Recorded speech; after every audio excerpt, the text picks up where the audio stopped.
Hello, everybody. Welcome to DormInform. I'm Miles Hoffman, here in my dorm to inform you of the next upcoming artists in the music industry. Today, I have one of the members from neo-jazz funk soul pop group Reliably Bad.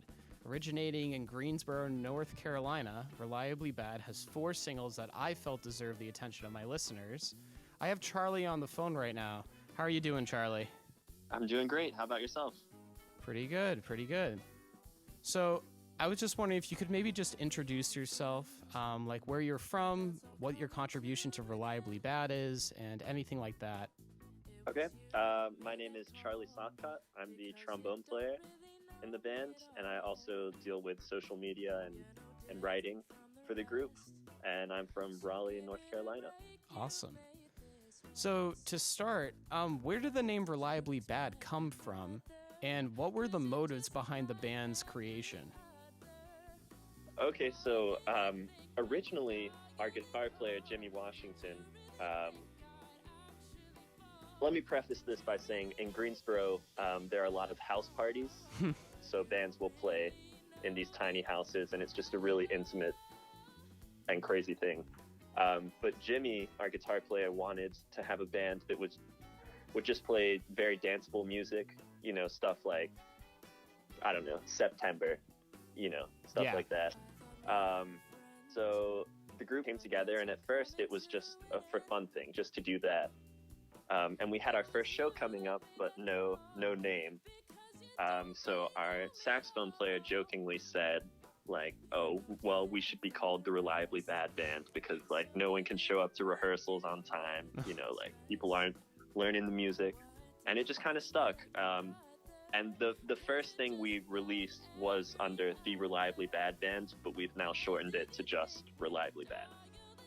I actually looked up on YouTube. You guys have a cover of Back Pocket by Wolfpack. And yeah. I'm a huge fan of Wolfpack. I actually am wearing one of their shirts right now by coincidence. Awesome. And I was just wondering, like, what are your other, like, inspirations for, like, both your genre of music and just, like, overall motives? So what's great about our group is there's, an eclectic, set of tastes. We all come from such different backgrounds musically. For instance, like, I know at least in the horn section, we're all predominantly jazz musicians, whereas our bass player is a classical violin major. That's what he's able to do. Our singer, sings classically and plays piano. So we have a wide array of sounds coming together. Very, very cool.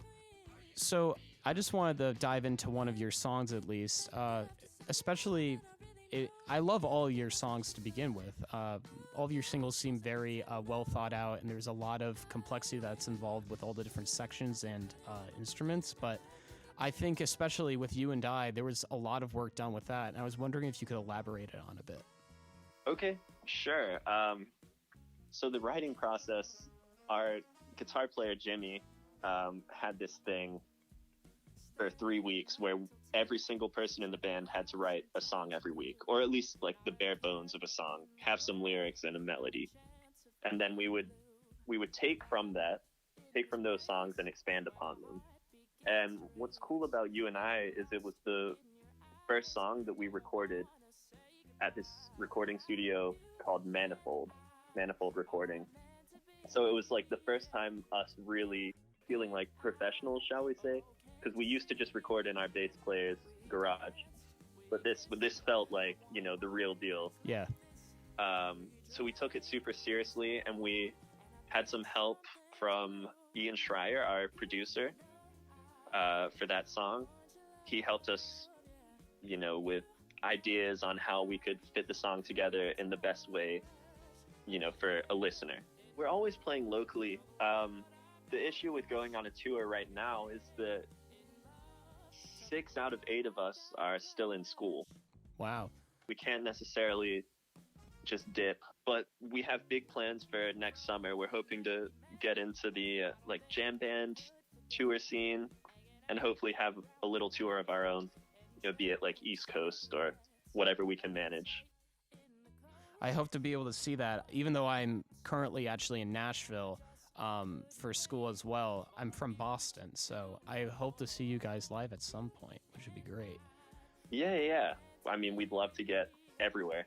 We have 2 more singles that we have recorded that are going to be released relatively soon, before the end of the year, for sure. Very exciting.